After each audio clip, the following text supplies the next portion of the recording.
Good morning, children. I am Ankita. I am your social science teacher. As you all are knowing that we are following the concept of social distancing to keep ourselves safe from the dangerous and deadly COVID-19, the coronavirus. We are using the digital platforms so that we may catch up with our academics and we may utilize this time period of the lockdown in a more beneficial manner. So today we are starting with the first chapter of geography, that is our environment. So let's get started. What is the meaning of environment? When we talk about environment, we talk about the surroundings or the conditions or the elements which are present around a living being. So if I am talking about environment, I am talking about anything that surrounds a living creature and forms a part of his system. In the literal terms, environment is a condition in which an organism lives. It is derived from the French term environ, which means to surround. This chapter studies the relationship between human beings and their environment. We live in the environment where we need everything which is present around us. We need air to breathe, we need water to drink, we need food to eat, and we need a land to walk and survive on. So, the basic or the introduction might be now very much clear to you. What is environment? Anything which is a surrounding. Anything which surrounds a human being is said to be his or her environment. Let us go to the next topic. What are the types of environment? Now, environment can be of two types. As it is known to you people, everything which is natural environment. Very simple. Like all the objects which are created by nature, land, water, air, plants, animal and sunlight. Can we humans create? No.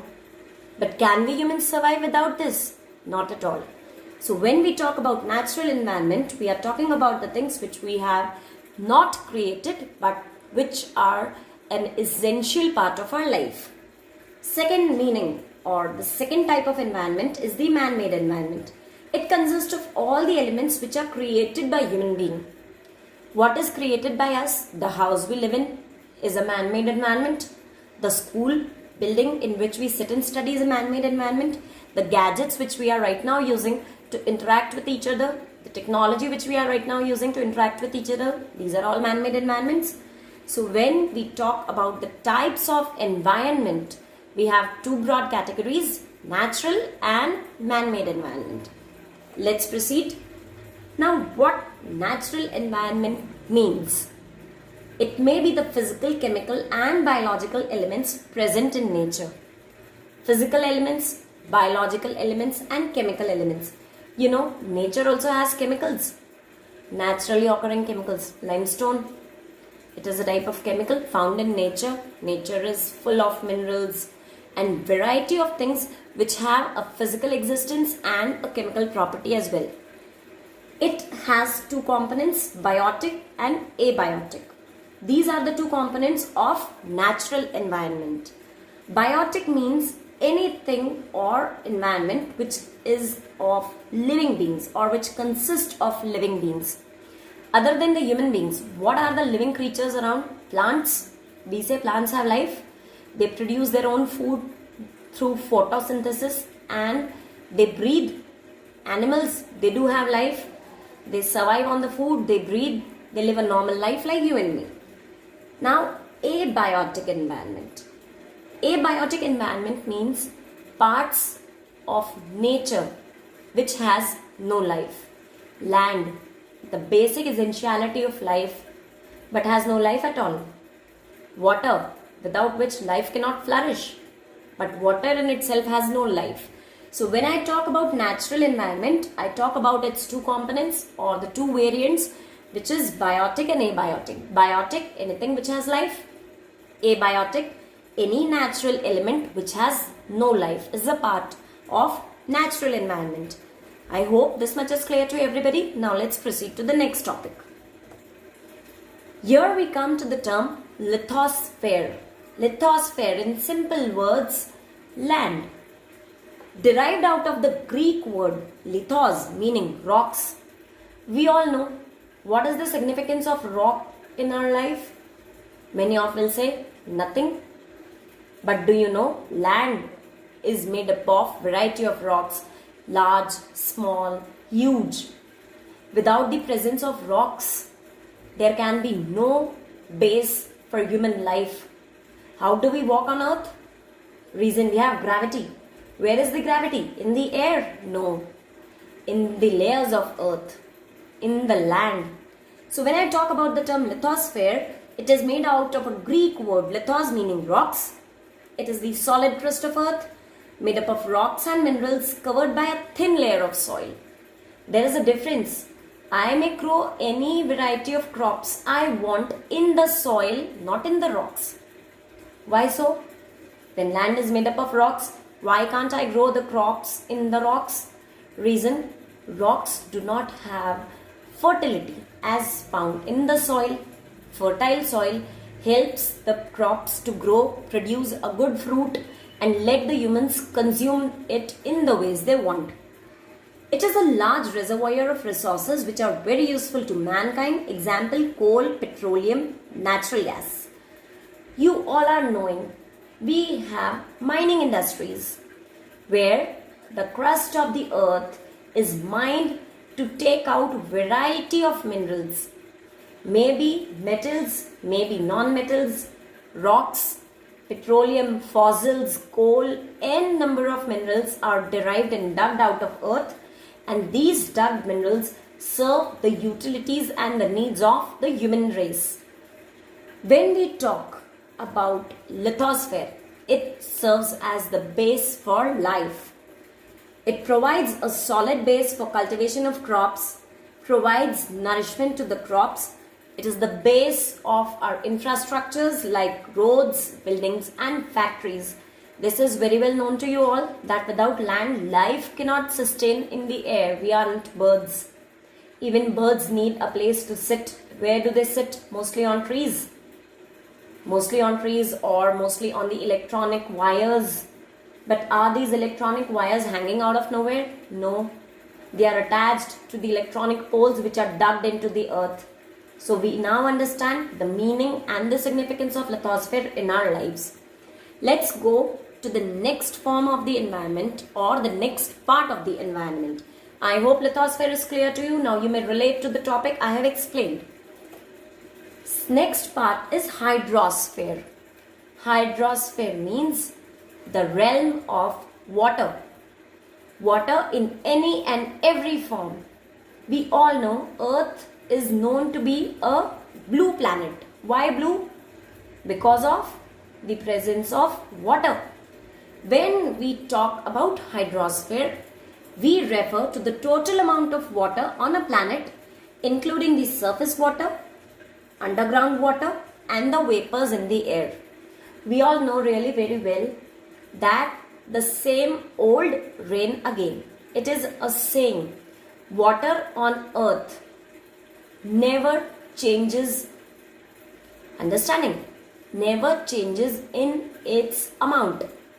It may get evaporated, it may get polluted, it may get wasted, but still it exists on earth. If it evaporates, it may rain back to the earth. It is a cycle. You might have read in your previous class, hydrological cycle, water cycle.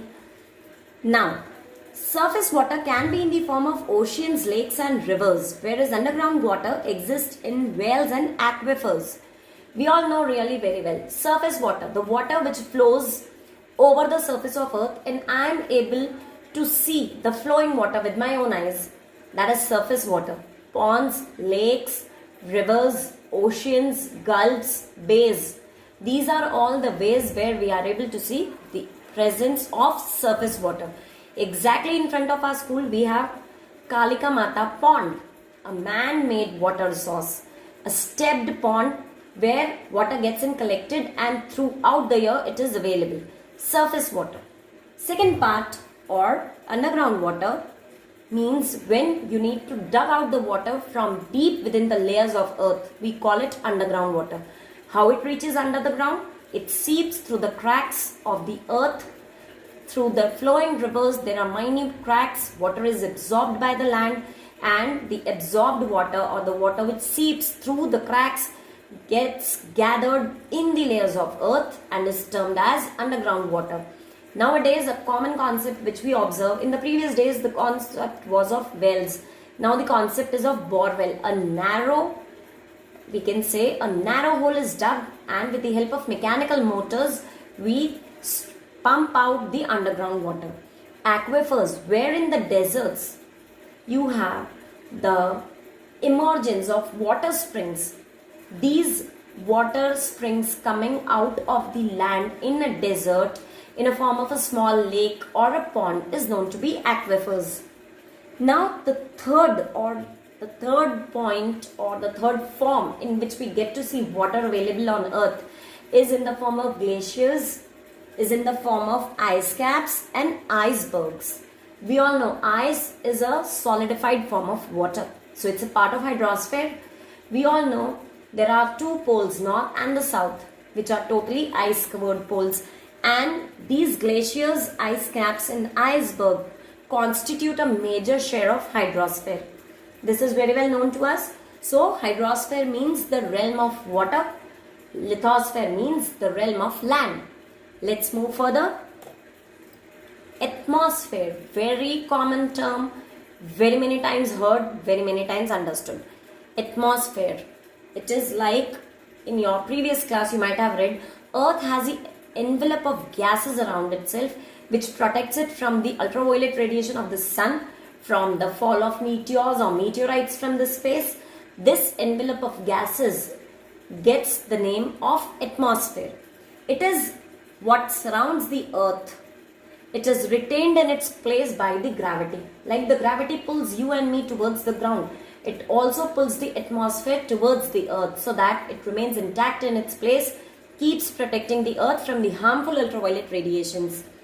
Now, when we talk about atmosphere, it functions for us in very many ways.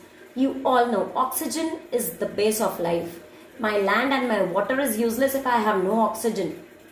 Earth is a living planet because it has the presence of the gas oxygen, which is vital to life. And when we have the presence of oxygen, it is due to the presence of atmosphere around the earth. So, atmosphere gives us life-giving oxygen and carbon dioxide, which is essential for the growth of plants. We all know humans inhale oxygen and plants inhale carbon dioxide. So both the gases are essential. Unless plants inhale carbon dioxide, they cannot emit out oxygen. Unless they give out oxygen, humans cannot get oxygen to breathe. Earth cannot exist without environment. As it cannot exist without water, as it cannot exist without land, it can also not exist without air. So here we come to an end of the first part of our chapter. I hope my explanation was clear to you. Let's catch up soon on the second part. By that time, you may go through your notebook, revise what I have taught you, find out your queries. Let's catch up soon. I hope you all will take care of yourselves and follow the guidelines of the government. Please follow the lockdown. Take care. Stay safe. Thank you.